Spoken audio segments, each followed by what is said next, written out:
మనలో చాలామందికి అనిపిస్తూ ఉంటుంది రాత్రి ఎక్కువసేపు ఉంటే బాగుండు కదా, ఇంకొంచెం సేపు ఉంటే బాగుండు కదా, రాత్రంతా రాత్రి కిందే ఉండిపోతే బాగుండు కదా ఎప్పుడు అని అనిపిస్తూ ఉంటుంది.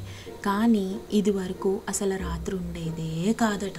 అదేంటి ఈ పిల్ల రాత్రి ఉండేదే కాదంటోంది ఏంటి, అసలు మతుండి మాట్లాడుతోందా అని అనుకుంటున్నారా? కాదండి, ఇది ఒకానొక పురాతనమైన కథ అనమాట. మనెవ్వరికీ తెలియదు, చాలామందికి తెలియదు. మరి ఈ కథ ఏంటంటారా? పూర్వకాలంలో, పురాతన కాలంలో రెండే రెండు ఉండేవట. ఒకటి తలపైన అంతు చిక్కనంత ఆకాశం, ఇంకొకటి కాలి కింద భూమి. ఈ రెండు మాత్రమే ఉండేవట. దీనివల్ల అంతులేని వెలుగుండేది, వెలుగు మాత్రమే ఉండేది.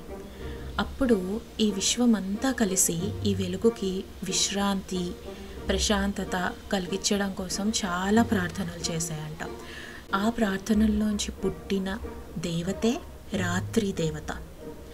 ఈ రాత్రి దేవత ఆకాశానికి, భూమికి పుట్టిన కుమార్తె.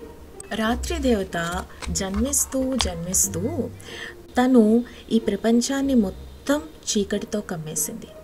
అలాని మొత్తం ఖాళీ చేసేయలేదు. తను నక్షత్రాల్ని ధరిస్తూ చీకటిని కమ్మేసింది. ఆ నక్షత్రాలని రాత్రిదేవి తనతో పాటు ఎలా ఈ ప్రపంచమంతా కప్పేసింది అంటే, ఈ జీవరాశులన్నిటికీ, భూమి మీద ఉన్న జీవరాశులన్నిటికీ దారి చూపించే విధంగా కప్పేసింది. అలా కమ్ముకున్న రాత్రి మూలంగా భూమి మీద ఉన్న జంతువులన్నిటికీ ప్రశాంతత, సౌకర్యం లభించాయి. అలాగే మానవులందరికీ భద్రత లభించింది. అలా రాత్రి జన్మించిన కొద్ది గంటలకి, 7-8 గంటలకి రాత్రిదేవి యొక్క అక్క ఉషాదేవి ఆశని, వెలుగుని గుర్తు చేస్తూ జన్మిస్తుంది. వెలుగు కేవలం రాత్రి తర్వాత వచ్చినందు మూలాన వెలుగుని అందరూ చాలా గౌరవించడం, ప్రేమించడం మొదలుపెట్టారు. అలా రాత్రి పగలు అనే కాలచక్రం మొదలైంది. వెలుగు తర్వాత రాత్రి రావటం వల్ల రాత్రిదేవి గొప్పతనాన్ని తెలుసుకొని ప్రజలందరూ ఆమెని పూజించడం మొదలుపెట్టారు. అలాగే రాత్రి తర్వాత ఉదయం రావడం వల్ల ఉషాదేవిని కూడా ప్రజలందరూ పూజించడం మొదలుపెట్టారు. ఆమె యొక్క గొప్పతనాన్ని తెలుసుకున్నారు.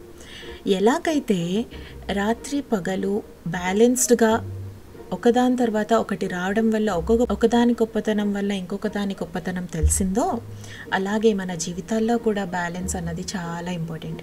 ఏది ఎక్కువ ఉండకూడదు, ఏది తక్కువ ఉండకూడదు. ఏది ఎంత ఉండాలో అంత ఉంటేనే మనందరం హ్యాపీగా ఉండగలం.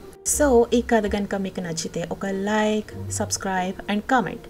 నచ్చకపోతే సజెషన్స్ కూడా ఇవ్వచ్చు అనుకోండి. ఈ వీడియోతో ఇంకా ఉంటాను. టాటా, బాయ్.